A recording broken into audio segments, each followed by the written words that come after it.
ॐ अज्ञानतिमिरन्धस्य ज्ञानाञ्जनशलाकया चक्षुरुन्मीलितं येन तस्मै श्रीगुरुवे नमः। श्रीचैतन्यमनोभीष्टं स्थापितं येन भूतले स्वयं रूपः कदा मह्यं ददाति स्वपदान्तिकम्। वन्देऽहं श्रीगुरुः श्रीयुतपदकमलं श्रीगुरुन् वैष्णवांश्च श्रीरूपं साग्रजातं सहगणरघुनाथान्वितं तं सजीवम् साद्वैतं सावधूतं परिजनसहितं कृष्णचैतन्यदेवम् श्री राधा कृष्ण पादान सहगण ललिता श्री विशाखान्वितांश्च हे कृष्ण करुणा सिंधु दीनबंधो जगत्पते गोपेश गोपिका कांत राधा कांत नमोस्तुते तप्त कांचन गौरांगी राधे वृंदावनेश्वरी वृषभानुसुते देवी प्रणमामि हरिप्रिये। नमो महावदान्याय कृष्ण प्रेम प्रदायते कृष्णाय कृष्ण चैतन्य नामने गौरतुषे नमः। वाञ्छाकल्पतरुभ्यश्च कृपा सिन्धुभ्य एव च पतितानां पावनेभ्यो वैष्णवेभ्यो नमो नमः। नमः ओं विष्णुपादाय कृष्णपृष्ठाय भूतले श्रीमते भक्तिवेदांत स्वामिनिति नामिने। नमस्ते सारस्वते देवे गौरवाणी प्रचारिणे निर्विशेष शून्यवादी पाश्चात्य देश तारिणे। जय श्री कृष्ण चैतन्य प्रभु नित्यानंद श्री अद्वैत गदाधर शिवासादि गौर भक्त वृंदा।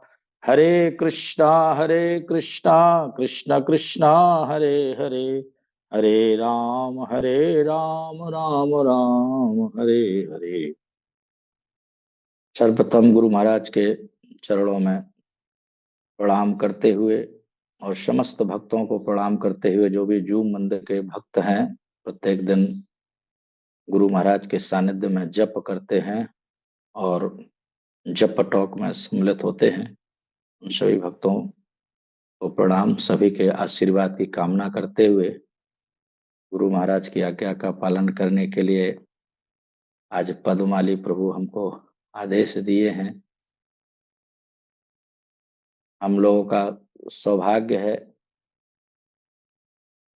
वैसे हम लोग प्रतिदिन गुरु महाराज का सानिध्य जूम के माध्यम से प्राप्त करते ही हैं, लेकिन इस समय व्यक्तिगत रूप से हम लोग गुरु महाराज के सानिध्य में ही हैं। मैं इस समय पंढरपुर धाम में हूँ और हमारे समस्त वरिष्ठ गुरु भ्रातागण जो भी गुरु महाराज की कृपा से कुछ सेवाओं को संभालते हैं, सभी मंदिरों के अध्यक्ष हैं या वरिष्ठ भक्त हैं जो, तो सभी गुरु महाराज के सानिध्य में इस समय श्री पंढरपुर धाम में है। गुरु महाराज ने हम सब लोगों को बड़ी कृपा करके बुलाया है और कुछ के सानिध्य में हम लोग कुछ मीटिंग चल रही है, गुरु महाराज की सेवाओं को कैसे सक्सीड किया जाए, सक्सेशन आदि। तो आज विशेष रूप से, और यह पंढरपुर धाम का सानिध्य मिला है, गुरु महाराज का सानिध्य मिला है। हम लोग विट्ठल रुक्मिणी का दर्शन करके भी आए हैं, ये गुरु महाराज की कृपा है। वैसे तो जब हम गुरु महाराज के व्यास पूजा में आते हैं आषाढ़ी एकादशी पर, तो अत्यंत कठिन होता है, या तो मुख दर्शन करके संतोष होता है या कोई विशेष कृपा हो जाए तो दर्शन होता है, लेकिन इस समय खूब शांति से दर्शन हुआ आराम से। तो गुरु महाराज की कृपा है, हम लोगों ने भगवान विट्ठल के चरणों में अपना मस्तक रखा, आशीर्वाद प्राप्त किया और गुरु महाराज के सानिध्य में हम लोग पिछले 3 दिन से हैं ही। तो आज जैसा पद्माली प्रभु जी ने बताया कि आज हम सब लोगों के लिए एक महत्वपूर्ण दिवस है, और विशेष रूप से हम जो भक्तगण हैं जिन्हें गौड़ीय कहा जाता है। गौड़ीय इसलिए कहा जाता है कि हम लोग गौड़ देश, गौड़ एक देश है, गौड़ क्षेत्र है। बंगाल को गौड़ देश कहते हैं।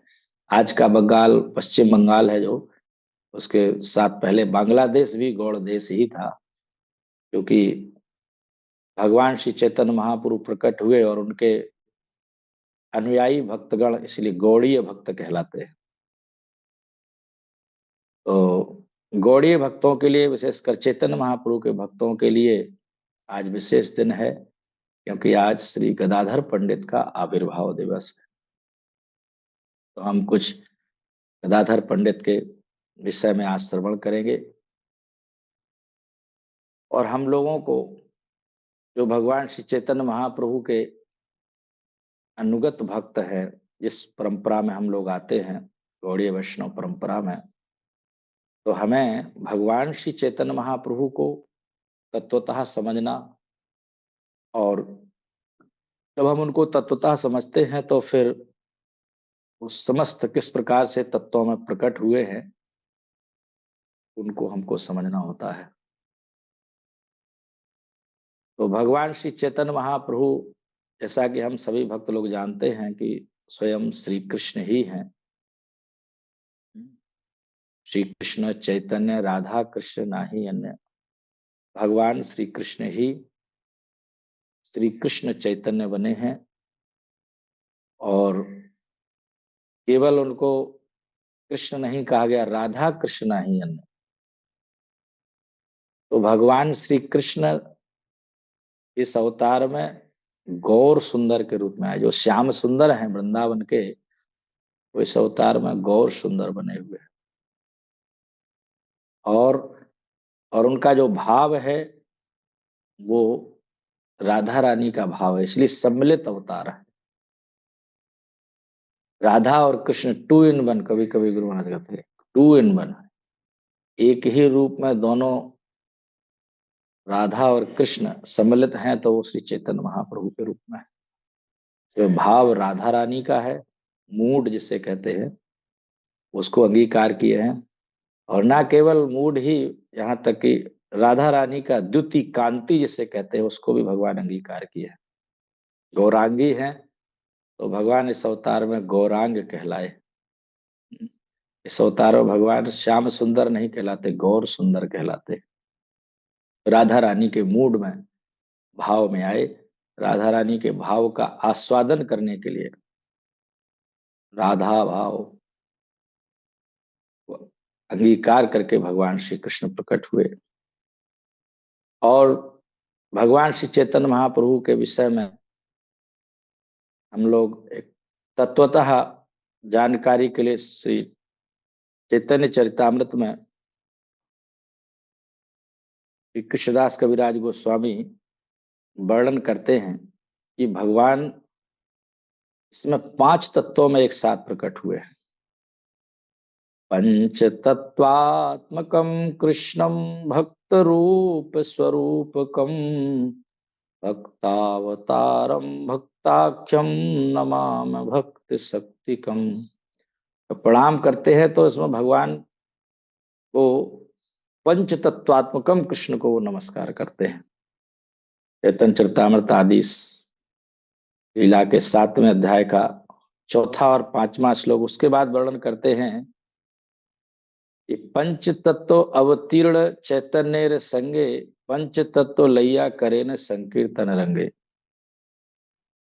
भगवान श्री कृष्ण जब चैतन्य महाप्रभु के रूप में प्रकट होते हैं तो हमें जानकारी प्राप्त होती है कि भगवान श्री कृष्ण के जो भी ब्रज के पार्षद है वो भी चैतन्य महाप्रभु की लीला में प्रकट होते हैं। इसकी जानकारी होती है गौर गणोदेश दीप का। गौरगण जो है उनको जानकारी देने वाला ग्रंथ है गौर गणोदेश दीप का। और उसमें हर एक पार्षद की जानकारी प्राप्त होती है कि भगवान श्री कृष्ण की लीला में वह पार्षद कौन था।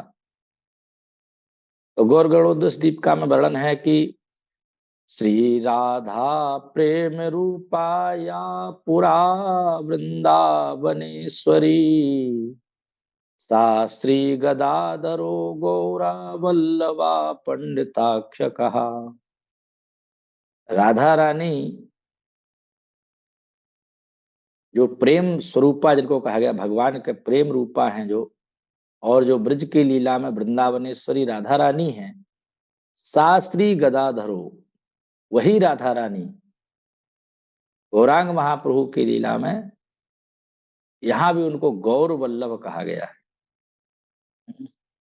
गौर वल्लभ, वल्लभा न कहकर वल्लभ, क्योंकि यहाँ पुरुष रूप में भगवान श्री कृष्ण चैतन्य महाप्रभु प्रकट हुए, तो चूंकि भगवान को संन्यास की लीला करनी है, इसीलिए राधा रानी को स्त्री रूप में अंगीकार नहीं कर सकते, और राधा रानी के भाव को ही आस्वादन करना है। तो इसीलिए भगवान श्री चैतन्य महाप्रभु की लीला में राधा रानी जो है गदाधर पंडित के रूप में आविर्भूत हुए, पंडिताक्ष कहा। तो महाप्रभु के जो अंतरंग भक्त हैं, उनमें से एक प्रधान भक्त हैं गदाधर पंडित। हम भक्त लोग रोज प्रतिदिन पंच तत्व प्रणाम मंत्र बोलते हैं, उसमें प्रत्येक दिन उनका नाम आता है। प्रत्येक माला पर जप करते हैं, जप बोलते हैं, श्री कृष्ण चैतन्य प्रभु नित्यानंद श्री अद्वैत गदाधर श्रीवासादि गौर भक्त वृंद गदाधर। तो ये चैतन्य महाप्रभु की समस्त अंतरंग लीलाओं में सम्मिलित हैं, और अंतरंग भक्तों में से प्रधान भक्त हैं। चाहे वो नवदीप की लीला हो, नीलाचल पुरुषोत्तम क्षेत्र जगन्नाथपुरी की लीला हो, सभी में गदाधर पंडित। और गदाधर पंडित बिल्कुल चैतन्य महाप्रभु के लगभग हम उम्र माने जाते हैं, साथ में ही उनका लगभग बराबर उम्र है, और उतने ही वर्ष तक रहे। चैतन्य महाप्रभु के अप्रकट होते ही उन्होंने भी 11 महीने बाद उनका तिरोभाव हो जाता, वो भी अप्रकट हो जाते, उनके विरह में रह नहीं सकते हैं। तो श्री गदाधर पंडित का जो जन्म के विषय में कहा जाता है, इनका जन्म बैसाख मास की अमावस्या, जो कि आज है, जानते हैं बैसाख मास, चैत्र के बाद जो बैसाख है उसकी आज अमावस्या है, और इसी अमावस्या के दिन गदाधर पंडित का आविर्भाव हुआ। वर्तमान समय में यह स्थान अब बांग्लादेश में चला गया है विभाजन के बाद, और ये इनका जन्म चट्टग्राम कहते हैं, चट्टग्राम जो प्रसिद्ध स्थान है, उसमें एक बेलेटी जगह है, वहां पर इनका आविर्भाव जन्म हुआ था। पिता का नाम श्री माधव मिश्र और माता श्री रत्ना देवी। एक इनके छोटे भाई बड़े प्रसिद्ध भक्त हुए महाप्रभु की लीला में, वो भी हैं वाणीनाथ, उनका नाम है। जब हम चैतन्य चरितामृत पढ़ेंगे तो वाणीनाथ का भी परिचय प्राप्त होगा। कहा जाता है कि ये 12 वर्ष तक लगभग वहां पर रहे थे, और उसके बाद नवदीप में आ गए थे, जहां भगवान श्री चैतन्य महाप्रभु प्रकट हुए थे, वहीं पर आकर के रहने लगे थे गदाधर पंडित। बचपन से ही इनके जीवन में विरक्ति और वैराग्य दिखता था। विरक्ति और वैराग्य का मतलब होता है इस सांसारिक जीवन के प्रति कोई लगाव नहीं है, इनमें कोई राग नहीं है, सांसारिक जीवन में कोई रुचि नहीं है। तो इनमें बचपन से ही, शिशु काल से ही, कोई कोई भक्त होते हैं उनका बचपन से ही संसारिक जीवन के प्रति कोई आकर्षण नहीं होता है। सेम लोगों का खेल कूद में, आजकल के मनोरंजन में और सांसारिक सुख की ओर आकर्षण होता है, तो उनका शैशव काल से ही, बचपन से ही इनमें विरक्ति, और इसलिए पूरे जीवन भर ये विरक्त ही रहे, विवाह आदि के उसमें प्रवेश नहीं किए। बचपन से इन ईश्वरपुरी ने इनका जो विरक्ति देखा, भक्ति के प्रति आकर्षण देखा, तो बचपन में ही उन्होंने अपनी स्वरचित श्री कृष्ण लीला पुस्तक को पढ़ाया, इससे भगवान श्री कृष्ण के प्रति बहुत आकर्षण हुआ। बचपन में जब श्री चैतन्य महाप्रभु पढ़ाई करते थे, तो वहां पर उन्हीं के साथ गदाधर पंडित भी होते थे। हम सभी जानते हैं कि जब चैतन्य महाप्रभु पहले जब पंडित बने, यानी पंडित का मतलब होता विद्वत्ता, विद्वान, शास्त्रों को बढ़िया से पढ़ना और उनको न्याय तर्क आदि के द्वारा शास्त्र की बातों को प्रस्तुत करना, इसको पांडित्य कहते हैं। पंडित जो है जाति सूचक शब्द नहीं है, गुणवाचक शब्द है। तो इसीलिए किसी किसी का ब्राह्मण कुल में जन्म नहीं होता, फिर भी उनको पंडित कहा जाता है। पंडित का मतलब होता है विद्वान। तो भगवान श्री चैतन्य महाप्रभु ने अपने बाल्यकाल में पांडित्य की लीला की, इसलिए उनको निमाई पंडित कहा जाता था। महाप्रभु जब पढ़ते थे इतने विद्या में पारंगत थे कि इतना ऐसा तर्क करते थे कि सब लोग उनसे डरते थे, कोई उनसे का सामना नहीं करना चाहता था। और जो भक्तगण थे, मुकुंद आदि, श्रीवास आदि, तो इनकी भगवान की भक्ति में रुचि थी।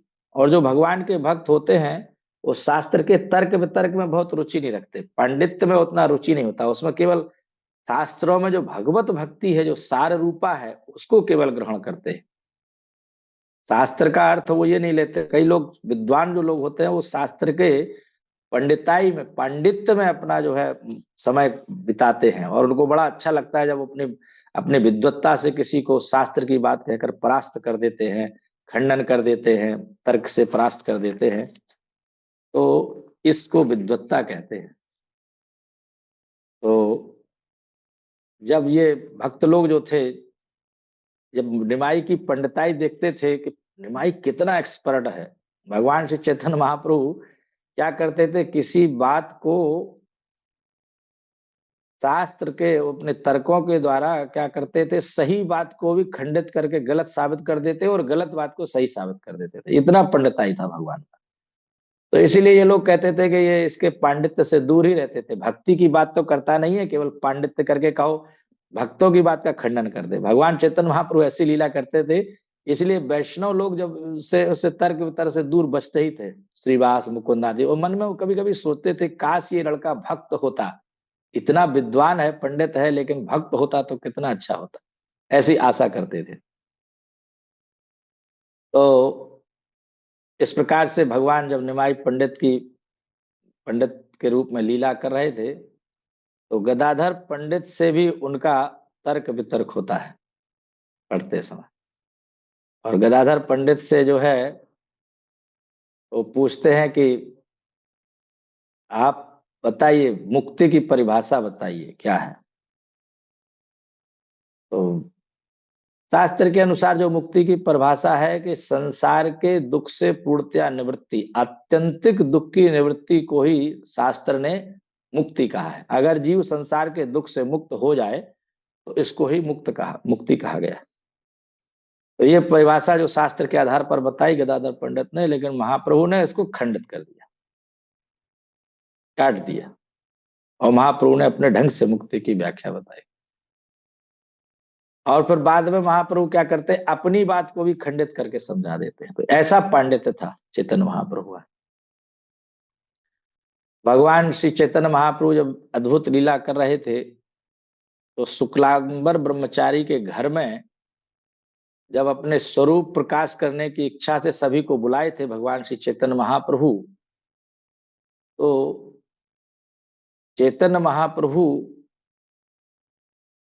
में प्रेम का विकार उत्पन्न हुआ। जब चैतन्य महाप्रभु पहले केवल पांडित्य करते थे, लेकिन जब उनके पिताजी का श्राद्ध करने के लिए जब वो गया गए, और गया से जब लौटे, तब जाकर के हरे कृष्ण महामंत्र का कीर्तन करते हुए और प्रेम के जब विकार उत्पन्न होने लगे चैतन्य महाप्रभु, तब भक्त लोग उनमें ये अद्भुत परिवर्तन देख करके अब निमाई जो है भक्त बना है, अब केवल भक्ति की बात करता है।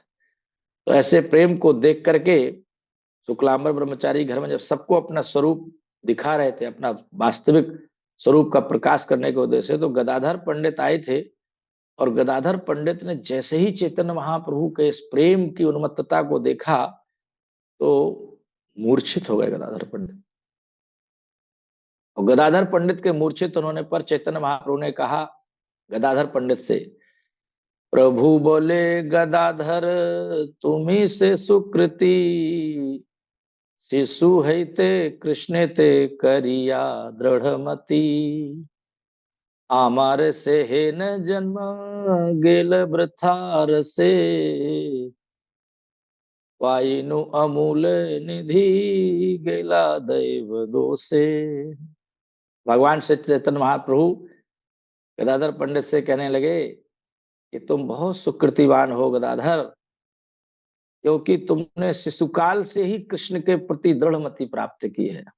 और अपनी विनम्रता और दैन्यता बताते हुए कहते हैं कि मेरा जन्म तो वृथा चला गया, पाइनु अमूल्य निधि गेला दैव दोषे, दैव दोष से हम तो इस अमूल्य निधि को नहीं पा पाए, लेकिन आप बचपन से ही शैशव काल से इस निधि को पाए हैं।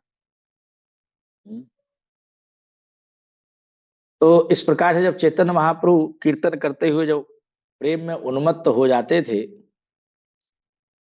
तो कभी कभी महाप्रभु कहाँ है मेरे प्राणनाथ, कहाँ है मेरे प्राणनाथ, ऐसा एकदम से भगवान के विरह में व्याकुल होने लगते थे। तो एक बार गदाधर पंडित ने उनसे कहा कि अरे तुम अपने प्राणनाथ को खोज रहे हो, प्राणनाथ तो आपके हृदय में ही, ये बात कह दी। तो यह सुनते ही महाप्रभु हृदय में छाती फाड़ने लगे। कहाँ है, कहाँ है, कहाँ है, लगता था ऐसा कि जैसे अपनी छाती फाड़ डालेंगे। और सब लोग बहुत परेशान थे। हम्म, तो गदाधर ने ही उनको शांत कराया था। जानते हैं आप, गदाधर चूंकि राधा रानी है तो उन्होंने शांत कराया। और जब उन्होंने देखा सची माता ने कि गदाधर शांत करा देता है, जब जब इसमें प्रेम के विकार उत्पन्न होते हैं तो गदाधर शांत करा देता है, तो सची माता ने गदाधर को कहा कि तुम हमेशा निमाई के साथ रहा करो, हमेशा इसी के साथ रहा करो, इसका साथ मत छोड़ा करो, क्योंकि ये कभी भी ऐसी स्थिति में आ जाता है तो तुम ही शांत करा सकते हो इसको। गदाधर पंडित के लीलाओं में से कुछ जो चैतन्य महाप्रभु के साथ घटित हुई, अनेक जगह की लीलाएं हैं। एक बार पुंडरीक विद्यानिधि के विषय में आप जानते होंगे।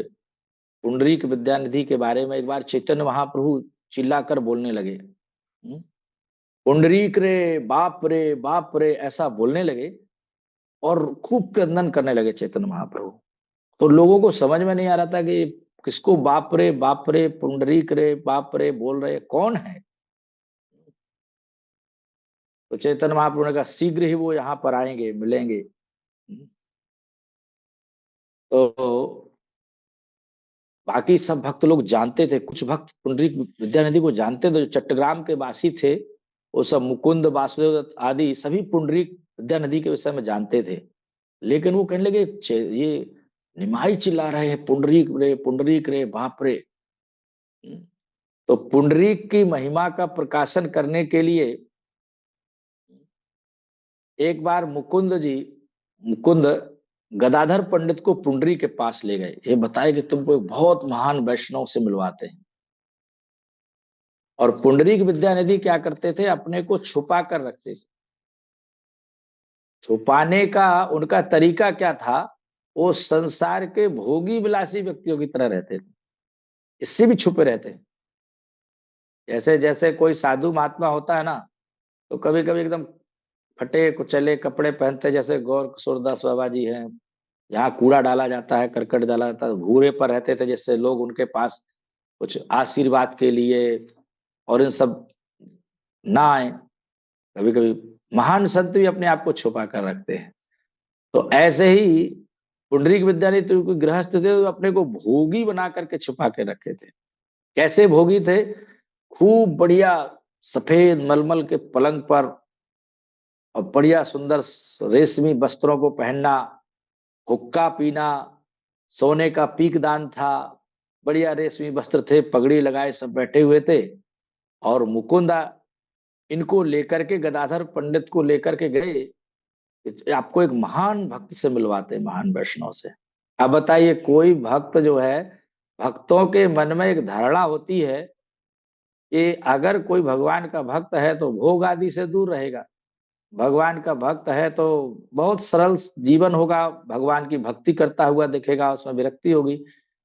तो जब गदाधर ने देखा कि जिनके पास लाए हैं ये तो बहुत भोगी प्रवृत्ति से बैठे हुए हैं, सुंदर पलंग पर बैठे हुए हैं, पीकदान रखा हुआ है सोने का, और चमर डुला रहे हैं लोग, तो उनके मन में थोड़ा सा, उनके चित्त में कुछ अश्रद्धा सी हुई। हो जाता ना, भक्तों के मन में कभी कभी देख करके हो जाता है। इसलिए कहा जाता है कि भक्तों को बहुत सावधान रहना चाहिए। हर समय व्यक्ति को ये नहीं सोचना चाहिए कि हम जो देख रहे हैं वही सही है। पता नहीं, कुछ भी हो सकता है। कोई भक्त जो दिख रहा है वैसा नहीं होता है, हो सकता है उसकी स्थिति क्या हो। इसीलिए कहा जाता है कि समस्त प्रकार से बच के रहना चाहिए किसी भी व्यक्ति के प्रति धारणा बनाने में। तो पुंडरीक विद्यानिधि की जो स्थिति थी उसको प्रकट करने के लिए तुरंत ही मुकुंद ने वहां पर भागवतम का एक श्लोक पढ़ा, ताकि गदाधर पंडित की शंका को दूर किया जा सके। इनके मन में, चित्त में जो शंका आ गई, ये कैसे वैष्णव है, यदि भोग विलास में लिप्त व्यक्ति कैसा महान वैष्णव है। तो वहीं पर वो श्रीमद् भागवतम के श्लोक को पढ़ते हैं। अहो बकीयम स्तन कालकूटम जिघांसयापायदप्यसाध्वी लेभे गतिम धात्रमुचितां ततोऽन्यं कंबा दयालु शरणं व्रजेम। श्रीमद् भागवत के तीसरे स्कंद के दूसरे अध्याय का 23वां श्लोक है। इस ये श्लोक में वर्णन है कि भगवान श्री कृष्ण की दयालुता का वर्णन है। भगवान की महानता, भगवान कितने सुंदर हैं। सौंदर्य और सुंदरता अगर किसी व्यक्ति में, उसके साथ साथ उसमें दया नहीं है तो उसकी क्या शरण ली जाए। तो ये श्लोक में बताते हैं कि भगवान कितने दयालु हैं, यही बताने के लिए कि जिन भगवान को मारने के लिए बकी, बकासुर की बहन है इसलिए उसका नाम बकी है।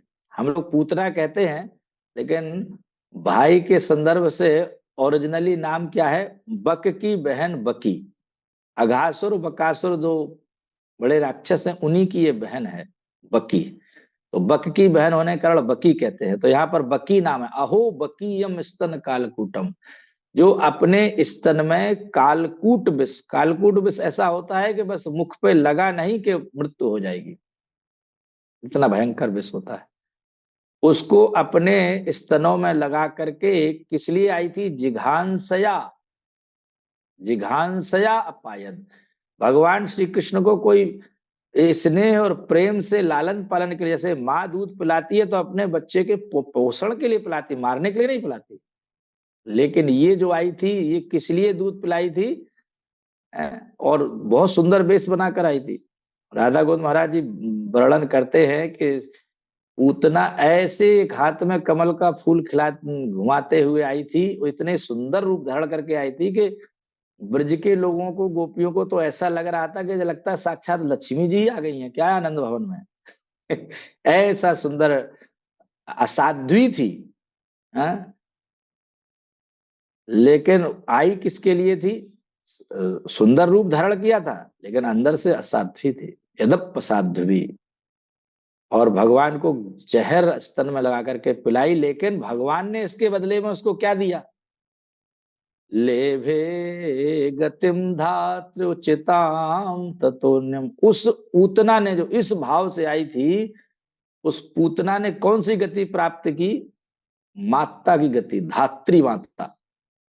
धात्री माता कहते हैं जो पालन, भगवान को दूध पिलाई, बस इसी से भगवान हो गए। ये भावना लेकर आए दूध पिलाएंगे, इसी से भगवान प्रसन्न।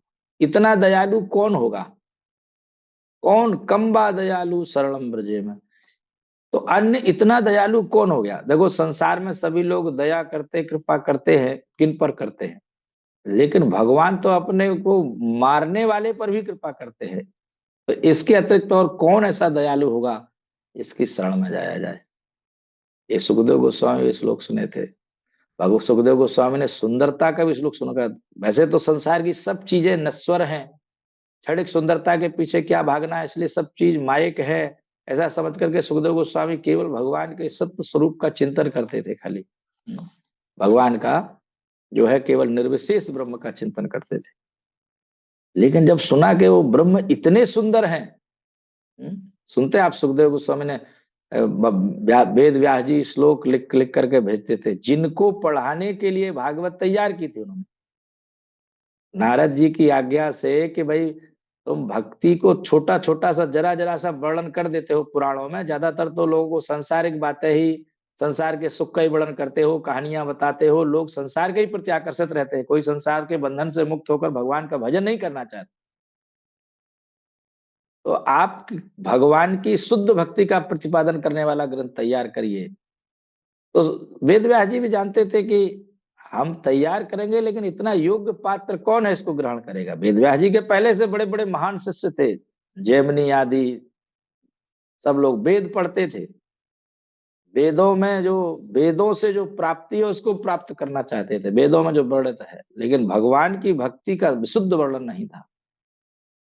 तो जब वो ग्रंथ तैयार किए नारद जी की आज्ञा से, तो सोचे इसको पढ़ाएंगे किसको, तो उन्हें कोई व्यक्ति उन्हें अपना शिष्य योग्य नहीं लगा। उसके लिए उन्होंने स्वयं भगवान की इच्छा से एक पुत्र को जन्म दिया। लेकिन वो पुत्र ऐसा निकला, सुनते ही सुखदेव गोस्वामी को बिल्कुल भी किसी चीज में रुचि नहीं थी, माता पिता का मुख दर्शन भी नहीं किए। पहली बात तो निकल ही नहीं रहे थे गर्भ से, और जब निकले तो सीधा वन को चल दिए। यम प्रवजन तमन पेत अपेत कृत्यम द्वैपायन विरह कातर आजुहावा पुत्रेति तन्मय तया तरबोभिनेदूतम सर्वभूत हृदय मणि मानतो उसमें। ऐसे सुखदेव गोस्वामी, तो प्रश्न भी किया है सूत गोस्वामी ने कि ऐसे सुखदेव गोस्वामी जिनका किसी वस्तु के प्रति आकर्षण ही नहीं था, इतना बड़ा ग्रंथ कैसे पढ़े।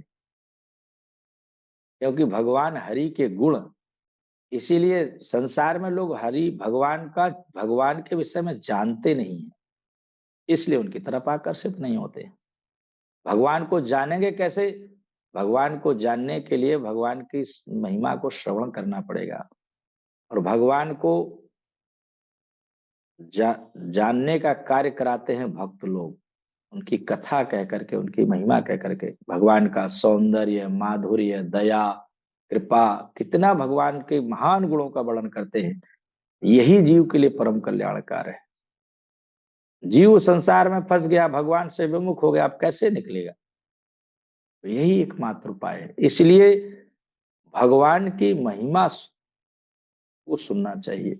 सुखदेव गोस्वामी भी आकर्षित हुए जब उन्होंने सुना ऐसा कौन है बरहा पीडम नटवर वपहु कर्णयो कर्णिकारम बिभ्रदवासः कनक कपिशं वैजयन्तीं च माला रंध्रान वेणोरधर सुधया पूरयन गोप वृंदै वृंदारण्यम स्वपदरमणम प्राविशद गीत कीर्ति। तो इस प्रकार से जब सुखदेव गोस्वामी भगवान के सौंदर्य से भी रीझ गए, और भगवान की जब दया को जाना कि इतना ऐसा स्वभाव, किसी व्यक्ति के केवल स्वरूप पर नहीं आना, कुछ लोग देखने में सुंदर होते लेकिन अंदर से स्वभाव बहुत खराब होता है। देखा जाता है कोई बहुत सुंदर कोई हो, जरूरी नहीं है स्वभाव भी अच्छा हो। इसीलिए स्वभाव भी भगवान का बहुत अच्छा है। भक्तों से कितना प्रेम करते हैं भगवान, कितना भगवान दयालु हैं, कृपालु हैं। भगवान भगवत गीता में डिक्लेयर करते हैं कि सुहृदम सर्वभूतानाम ज्ञात्वा माम शांतिम रक्षति। जीव को, सब जीवों के सबसे वास्तविक सुहृद हम हैं। संसार में लोग हमारे वेल विशर बनते हैं कहने के लिए, लेकिन वास्तविक हमारा शुभ चिंतक कोई नहीं है। और अगर कोई हमारा शुभ चिंतक बने भी, मान लीजिए जैसे माता पिता आदि हमारे बहुत शुभ चिंतक होते हैं, हर समय हमारे सुख की भावना रखते हैं, हमारा को जीवन में कोई कष्ट ना हो, लेकिन वो बेचारे सक्षम भी नहीं है। बताइए, इस संसार में हम किसी की शरण भी लें तो वो क्या व्यक्ति इतना योग्य है कि हमको बचा लेगा संसार के दुखों से? नहीं बचा पाएगा। हमारे माता पिता हमसे पहले देह त्याग करके चले जाएंगे, वो क्या हमारी रक्षा करेंगे? संसार में किसी धनवान व्यक्ति का, किसी बलवान व्यक्ति का, किसी ज्ञानवान व्यक्ति, किसी का भी आप आश्रय लो, कोई आपकी रक्षा नहीं कर पाएगा। एकमात्र हमें भगवान की शरण में ही जाना पड़ेगा। कंबा दयालु शरणम व्रज। तो भगवान की जब कथा सुनेंगे तो ये बात समझ में आ जाएगी व्यक्ति को कि हम इस संसार में कितने संकटमय जीवन में फंसे हुए हैं, और अपनी अज्ञानता के कारण हम क्षणिक सुख को माने बैठे हुए हैं। ब्रज में गीत गाया जाता है, सुख की आशा सोया जग में, बहुत ही भटक्यो विष विषयन में, अब तो मुहे अपनाओ। अब हमें अपना लो भगवान, अपनी शरण में ले लो। हम संसार में विषय सुख की आशा से बहुत भटके हैं, बहुत जन्म जन्मांतर तक। अब कृपा कर दीजिए। तो ये सब चीजें हमें जब ज्ञान समझ आएगा तभी हम करेंगे, और भगवान के भक्तों के सानिध्य में ही ये समझ आती है। वरना संसार के लोग तो हमको जन्म लेते ही संसार के सुख में फंसा देते हैं। इसलिए बताइए, वास्तविक सूरत हमारा भगवान के शुद्ध भक्त साधुगण हैं, या हमारे स्वजन परिजन है? स्वजन परिजन देखने में लगते हैं कि हमारे स्वजन सुहृद हैं, कि हमारे सुख की कामना करते हैं, मेरे लिए धन कमाते हैं, मुझे पढ़ाई कराते हैं, मेरा विवाह कराते हैं, मुझे सुख देते हैं, घर बना के। लेकिन वास्तव में ये हमारे सुहृद नहीं है। ये केवल आसक्ति और मोह का जीवन है। ना पिछले जन्म में कोई हमारा वास्तविक हमारा बचाव कर पाया, ना इस जन्म में कर पाएगा आगे। तो हमें भगवान की शरण में जाना चाहिए। तो ऐसा जैसे ही श्लोक सुना, जैसे ही पुंडरीक विद्या नदी के सामने ये श्लोक सुना गया, तुरंत ही मूर्छित होकर गिर पड़े। वो फेंटेड हो गए। जय तब उनके सामने महिमा उनकी प्रकाशित हुई। उनको इनके मन में जो आशंका श्रद्धा हो गई थी, इसको दूर करने के लिए मुकुंद ने ये श्लोक पढ़ा था। और जैसे ही उन्होंने देखा तो गदाधर पंडित के मन में आया कि मैंने थोड़ी सी जो शंका की थी, अश्रद्धा की थी, ये तो अपराध हो गया, मैंने इनको माना था। तो उन्होंने, अपराध से मुक्ति कैसे होती है? किसी व्यक्ति को किसी भक्त के से अपराध हो जाए तो उस भक्त के प्रति बहुत सम्मान, बहुत सेवा का भाव होना चाहिए। तो वो उसके मन से ये भाव निकल जाएगा कि हमारे प्रति कोई बुरा भाव रखता है। प्रणाम करना चाहिए, नमस्कार करना चाहिए, सेवा करना चाहिए, वाणी से क्षमा मांगना चाहिए। तो इन्होंने तो पूर्ण शरणागति ले ली। फिर इन्होंने पुंडरीक विद्या निधि जो दिख रहे थे विषयी, उन्हीं से मंत्र दीक्षा ली। उन्हीं से मंत्र दीक्षा ग्रहण करके अपने अपराध का मार्जन किया। यानी गदाधर पंडित पुंडरीक विद्या निधि से ही मंत्र दीक्षा प्राप्त की है। तो गदाधर पंडित जो है चैतन्य महाप्रभु की लीला में, हर लीला में लगभग साथ में रहते थे। वर्णन आता है कि जगाई मधाई का जब उद्धार किया तब भी साथ में थे, जल क्रीड़ा के समय भी साथ में थे, चंद्रशेखर आचार्य के भवन में जब लीला हो रही थी उस समय भी साथ में थे, चंद्रशेखर आचार्य के भवन में ब्रज लीला का अभिनय किया था चैतन्य महाप्रभु ने। और वो जो ब्रज लीला जो होती रही थी श्रीवास के आंगन में, महाप्रकाश लीला के समय भी गदाधर पंडित थे। ब्रजलीला का अभिनय से चंद्रशेखर के आचार्य के घर में हुआ था, और श्रीवास आंगन में महाप्रकाश लीला चैतन्य महाप्रभु ने की थी। काजी उद्धार लीला के समय भी गदाधर पंडित साथ में थे, संन्यास लीला के समय भी साथ में थे, नीलाचल गमन के समय भी साथ में थे, गुंडीचा मंदिर मार्जन जब चैतन्य महाप्रभु के उस समय भी साथ में थे, नरेंद्र सरोवर में जल क्रीड़ी कीड़ा कर रहे थे तब भी साथ में थे। सोचो गदाधर पंडित कितने अंतरंग भक्त हैं, हर समय महाप्रभु के साथ रहते थे। रहेंगे क्यों नहीं, राधा रानी है तो रहेंगे।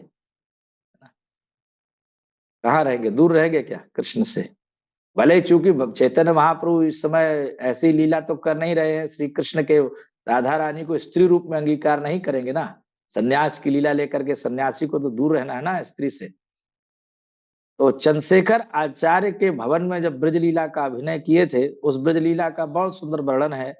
उस ब्रजलीला के अभिनय में हरिदास जी कोतवाल बने थे, ब्रज की लीला दिखा रहे थे, कोतवाल बने थे। श्रीवास पंडित नारद जी बने थे। स्वयं चैतन्य महाप्रभु ने रुक्मिणी जी का अभिनय किया था। अब रुक्मिणी बने होंगे तो स्वाभाविक है, साड़ी भी पहनी होगी, स्त्री रूप वेश धारण किया होगा। और उस समय वर्णन आता है कि गदाधर पंडित वहां रमा का वेश धारण करके प्रवेश किए थे। और गदाधर पंडित जो है जब रमा का वेश धारण करके नृत्य किए तो चैतन्य महाप्रभु के अंदर प्रेम के विकार उत्पन्न हो गए।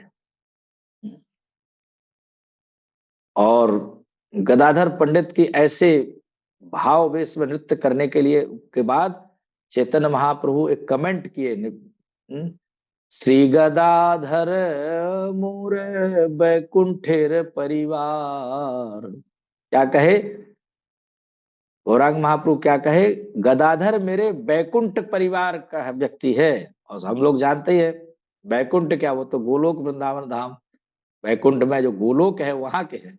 तो महाप्रभु ने सबके सामने प्रमाणित किया कि जो वो है वो बैकुंठ परिवार के सदस्य हैं हमारे। और उसी ब्रज की अभिनय जब लीला हुई तो फिर चैतन्य महाप्रभु डबल रोल किए थे, एक और रोल किए थे, आद्या शक्ति के रूप में बने थे, जगत जननी आद्या शक्ति के रूप, वो सबको आशीर्वाद दे रहे थे, सब भक्तों को आशीर्वाद दे रहे थे भगवान चैतन्य।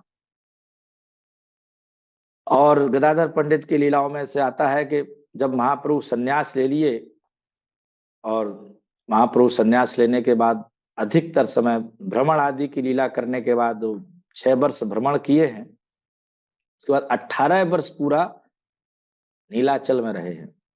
नीलाचल मतलब जगन्नाथपुरी, पुरुषोत्तम क्षेत्र कहते हैं, पुरुषोत्तम धाम कहते हैं।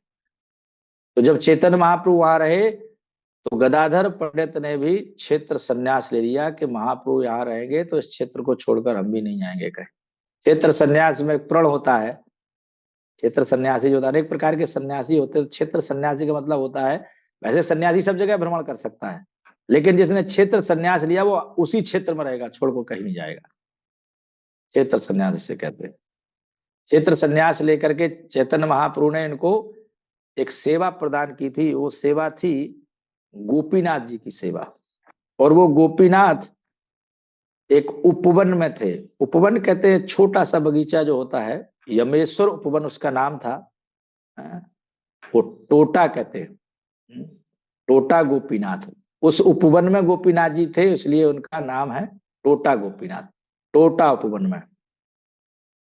पहले हम जब प्रारंभ में शुरुआत में पढ़े तो मुझे टोटा का मतलब समझ में नहीं आया, बाद में भक्तों ने बताया कि टोटा, टोटा मतलब हम सोचते थे तो जो भगवान बैठे हैं इसलिए बैठे भगवान को कहते हैं क्या टोटा गोपीनाथ, लेकिन वो उस जगह का स्थान का नाम है टोटा। तो ये चटक पर्वत के पास है। जगन्नाथपुरी जो भक्त जाते हैं उन्होंने दर्शन किए होंगे। जब वृंदावन जाने के लिए चैतन्य महाप्रभु तैयार हुए कि हम वृंदावन जाएंगे, तो गदाधर पंडित तैयार हो गए कि हम भी जाएंगे वृंदावन। अभी जब ये जाने के लिए तैयार हुए तो चैतन्य महाप्रभु कहने लगे, अरे भाई तुमने क्षेत्र संन्यास लिया, तुम कैसे जा सकते हो? क्षेत्र संन्यास की प्रतिज्ञा होती है ना, एक अपनी प्रतिज्ञा तोड़ोगे? तो ये कहते कि नहीं नहीं हम तो आपके साथ जाएंगे। और तो महाप्रभु ने कहा कि तुम नीलाचल छोड़ोगे, ये जगन्नाथपुरी जो धाम इसको छोड़ोगे? धाम को छोड़ना चाहता है। तो क्या कहते हैं महाप्रभु से, जहां तुम्ही से ही नीलाचल, जहां आप हो हमारे लिए नीलाचल वही है बस, और हम नहीं जानते नीलाचल कहाँ है क्या है। जहां आप है वही हमारे लिए नीलाचल है। और बोले क्षेत्र संन्यास, बोले क्षेत्र संन्यास मोरे पाउल रसातल, मेरा क्षेत्र संन्यास जाओ रसातल में जाए, भाड़ में जाए। जैसे लोग कह देते ना कि तुम वहां नहीं जा रहा रे, भाड़ में जाए, हमको क्या लेना देना। जैसे भगवान के भक्त कहते हैं कि दुनिया क्या कह रही है हमको कुछ लेना देना नहीं है, भाड़ में जाए दुनिया, हम तो अपने भगवान की शरण में रहेंगे। हमें है काम ईश्वर से, जगत रूठे तो रूठन दे, है ना। तो ये भी कहते हैं कि मेरा क्षेत्र संन्यास गया रसातल में, और जहां नीलाचल भी हमें नहीं रहना, जहां आप हो हमारे लिए नीलाचल वही। अब महाप्रभु ने सोचा कैसे समझाया जाए। तो बोले तुमको गोपीनाथ की सेवा जो नहीं करोगे तो उसका वो नहीं लगेगा, दोष नहीं लगेगा छोड़ोगे तो कहते वो मैं सहन कर लूंगा। गोपीनाथ की सेवा से जो हमको दोष लगेगा उसको मैं सहन कर लूंगा, और आपके चरण कमलों की, आपके पाद पद्मों की सेवा करेंगे तो हमें गोपीनाथ की सेवा का भी फल मिल जाएगा। अब तर्क में तो महाप्रभु हरा ही नहीं पा रहे थे। जो भी महाप्रभु तर्क करते थे गदाधर पंडित उसको कहते थे नहीं, चाहे वो नीलाचल छोड़ने की बात कहे, चाहे क्षेत्र संन्यास की बात कहे, चाहे भगवान की सेवा की बात कहे, और चाहे जो है दोष लगेगा किसी को, वो दोष हम बहन कर लेंगे, हमें लगेगा ना। आपके पाद पद्मों की सेवा करेंगे तो हमें गोपीनाथ की सेवा का फल मिल जाए। अब महाप्रभु अब चल दिए साथ में, जगन्नाथपुरी से चले तो जगन्नाथपुरी से लगभग 25-30 किलोमीटर दूर कटक है, वहां तक तो साथ में चले आए। क्षेत्र वही था, उस क्षेत्र वही माना जाता है। अब महाप्रभु ने सोचा कि ये तो अपनी प्रतिज्ञा तोड़ रहा है। तो महाप्रभु ने बताया, अच्छा देखो, अपनी तुम प्रतिज्ञा तोड़ोगे, कृष्ण की सेवा भी छोड़ दी तुमने, गोपीनाथ की सेवा छोड़ दिया, तो तुम अपने सुख के लिए कर रहे हो ना ये, तुम्हें सुख मिलेगा, तुम मेरे साथ रहोगे तो तुम्हें सुख मिलेगा, भक्तों को सुख मिलता है। तो महाप्रभु के पास कोई तर्क नहीं हुआ, तो उन्होंने कहा, अच्छा तुम अपना सुख चाहते हो या मेरा सुख, ये कह दिया। अब भक्त के सामने जब भगवान ये कहे कि तुम अपना सुख चाहते, अपने सुख के लिए मेरी सेवा कर रहे हो, तुम्हें सुख मिलता है, या मुझे सुख पहुंचाने के लिए सेवा कर रहे हो, यही बड़े बहुत महत्वपूर्ण बात समझने की है। कभी कभी भक्त लोग सोचते हैं मुझे तो गुरु महाराज के साथ घूमने में सुख है, मुझे तो यहाँ सुख है, वहां सुख है। हमें ये विचार करना होगा कि भगवान का सुख किस में है, गुरु का सुख किस में है। हम अपने सुख के लिए भक्ति कर रहे हैं, भगवान को सुख देने के लिए। जब ये बात कही चैतन्य महाप्रभु ने कि तो यदि तुम मेरा सुख चाहते हो तो मेरा आदेश है कि तुम नीलाचल लौट जाओ और वहां पर जाकर गोपीनाथ की सेवा।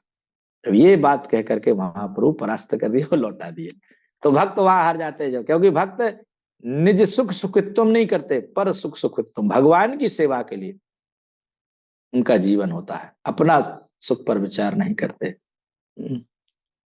जैसे राधा रानी का भाव है, आश्लिष्य वा पादरताम पुनष्टु माम आदर्श नान मर्म हताम करो तुबा यथा तथा बाब धातु लंपट। चाहे जैसे रखो, मर्माहत करो, आलिंगन करो, पैरों से कुचल दो, कुछ भी कर दो, लेकिन आप मेरे प्राणनाथ हैं। तो ऐसे जो है वापस किया। एक और महाप्रभु के प्रति कितना प्रेम है गदाधर पंडित का। गदाधर पंडित से मैंने एक वल्लभ भट्टाचार्य, वल्लभ भट्ट के नाम से थे, वल्लभ भट्टाचार्य, ये अपना, इनको अपनी विद्वत्ता का थोड़ा अभिमान था। महाप्रभु इस बात को समझते थे, वो चाहते थे कि वो पुस्तक लिखे तो महाप्रभु उसको महत्व दे, लेकिन महाप्रभु उतना महत्व नहीं देते थे, उपेक्षा के भाव से रहते थे। तो महाप्रभु ने जब उपेक्षा की तो गदाधर पंडित से उनकी निकटता बढ़ी। वो गदाधर पंडित से जब निकटता देखी चैतन्य महाप्रभु ने, तो चैतन्य महाप्रभु थोड़ा सा गदाधर पंडित के प्रति उपेक्षा करने लगे। तो इस बात को गदाधर पंडित जान गए। गदाधर पंडित समझ गए तुरंत। उन्होंने देखा कि महाप्रभु इस बात से प्रसन्न नहीं है, भक्त को ये देखना है भगवान किस बात से प्रसन्न है, बस वही निर्णय लेना है। इतना प्रेम है भगवान के प्रति। और महाप्रभु के विरह में रह नहीं सकते थे गदाधर पंडित। जैसे ही चैतन्य महाप्रभु अप्रकट हुए, हम सभी जानते हैं कि भगवान श्री चैतन्य महाप्रभु का विवाह हुआ और 24 वर्ष में संन्यास ले लिया। 16 वर्ष में विवाह होता है, 24 वर्ष में संन्यास। सबसे कम उम्र के सन्यासी हैं चैतन्य महाप्रभु। और उसके बाद 24 वर्ष और लीला करते, 6 वर्ष की भ्रमण की लीला है, और 18 वर्ष जगन्नाथपुरी में राधा रानी के भाव आस्वादन के लिए रहते हैं। तो जैसे इनका जन्म 1408 शक संवत कहते हैं, गणना का एक शक संवत भी होता है, एक संवत है, विक्रम संवत है, शक संवत है। और 1456 के ज्येष्ठ की अमावस्या को इन्होंने भी अपना देह त्याग दिया, लीला खत्म। क्योंकि महाप्रभु के विरह में रह नहीं सकते थे। 48 वर्ष में ये, 48 वर्ष थोड़े चैतन्य महाप्रभु के बाद केवल 10-11 महीने और रहे और उन्होंने त्याग दिया। तो इस प्रकार से कितना प्रेम है भगवान के प्रति, चैतन्य महाप्रभु के प्रति। केवल श्रीनिवास आचार्य का इंतजार कर रहे थे, श्रीनिवास के ऊपर कृपा करना था इनको, उनको दर्शन देना था, उनको कृपा देनी थी। उतने समय तक रहे कि वो आ जाए, वो पहुंच जाए, बस उसके बाद उन्होंने, महाप्रभु के विरह में रह नहीं सकते थे, इसलिए गदाधर पंडित ने अपने अप्रकट की लीला की। तो इनका जो आविर्भाव आज है अमावस्या के दिन, और ये चल रहा है बैसाख, और बैसाख के बाद आता है ज्येष्ठ मास। तो ज्येष्ठ मास की जो अमावस्या है उसमें इनका द्रोभाव का भी दिन आता है, उस समय भी उनकी महिमा का श्रवण किया जाए। तो गदाधर पंडित जो पंच तत्वों में से एक हैं, इन पंच तत्वों को स्मरण करने से हमारा हम लोग कहा जाता है कि हम लोग अभी भक्ति करते हैं, लेकिन ये अनेक अपराधों से युक्त रहती है। इनमें अभी हमारे अंदर पूरा शास्त्र में श्रद्धा नहीं है। भक्तों में भी दोष बुद्धि रहती है, कुछ न कुछ अश्रद्धा होती रहती है, अनेक प्रकार से अपराध होते रहते हैं। तो हम अभी शुद्ध नाम जप नहीं कर पाते हैं। शुद्ध नाम के लिए हमें तो बहुत प्रयत्न करना पड़ेगा, तब शुद्ध नाम होगा। यही नाम जप करते करते, भक्तों से सुनते सुनते धीरे धीरे हमारा अंतःकरण शुद्ध होगा और हम गुरु गौरांग की कृपा प्राप्त करेंगे। तो कहते हैं इसीलिए भगवान के नाम जप में होने वाले जो अपराध है उनसे मार्जन के लिए हमको पंच तत्व को भी प्रणाम करना चाहिए। इसलिए हम हर माला के पहले श्री कृष्ण चैतन्य प्रभु नित्यानंद श्री अद्वैत गदाधर श्रीवासादि गौर भक्त, ताकि चैतन्य महाप्रभु के जो पार्षद है पंच तत्वों के रूप में चैतन्य महाप्रभु प्रकट, क्योंकि यहाँ भगवान अकेले प्रकट नहीं हुए, पांच तत्वों में प्रकट हुए हैं। पांच तत्वों में जो है स्वयं पंच तत्वात्मकम कृष्णम भक्त रूप स्वरूपकम भक्तावतारम भक्ताख्यम नमामि भक्त शक्तिकम। तो ये भगवान की शक्ति है जो गदाधर, और भक्त हैं श्रीवास आदि भक्त हैं, और भक्त रूप हैं, भक्त स्वरूप हैं, अद्वैताचार्य हैं, और नित्यानंद महाप्रभु हैं, भक्त रूप हैं और भक्त स्वरूप हैं, और स्वयं भगवान श्री चैतन्य महाप्रभु हैं। तो ये पांचों तत्वों के रूप में एक साथ पांच तत्वों में भगवान की उपासना होती है। ये भगवान की विविधता है कि भगवान इन पांच तत्वों के रूप में प्रकट होते हैं। तो गदाधर पंडित के आविर्भाव पर हमने जो है थोड़ा सा कुछ कभी अचानक से बोले हैं प्रभु जी, पद्माली प्रभु, मैंने प्रयत्न किया, जो भी क्षमा करना, थोड़ा सा विलंब हो गया है पूर्ण करने के लिए इस कथा को। आप सभी को बहुत बहुत धन्यवाद। हरे कृष्णा। किसी का कोई प्रश्न हो तो पूछ सकते हैं, नहीं तो हम फिर यहीं पर समाप्त करेंगे। बहुत बहुत धन्यवाद श्रीमान ब्रजवंश प्रभु जी। आज गदाधर पंडित आविर्भाव के दिवस आपने जो गदाधर पंडित की कथा व लीलाएं और प्रारंभ में तत्व भी समझाया है, बताया सभी भक्तों को, उसके लिए आपके चरणों में हृदयपूर्वक आभार व्यक्त करते हो, कृतज्ञता व्यक्त करते हो, महामंत्र का उच्चारण करके आपका धन्यवाद अर्पण करना चाहते हैं प्रभु जी। हरे कृष्णा कृष्णा कृष्णा हरे हरे, हरे राम राम राम हरे हरे।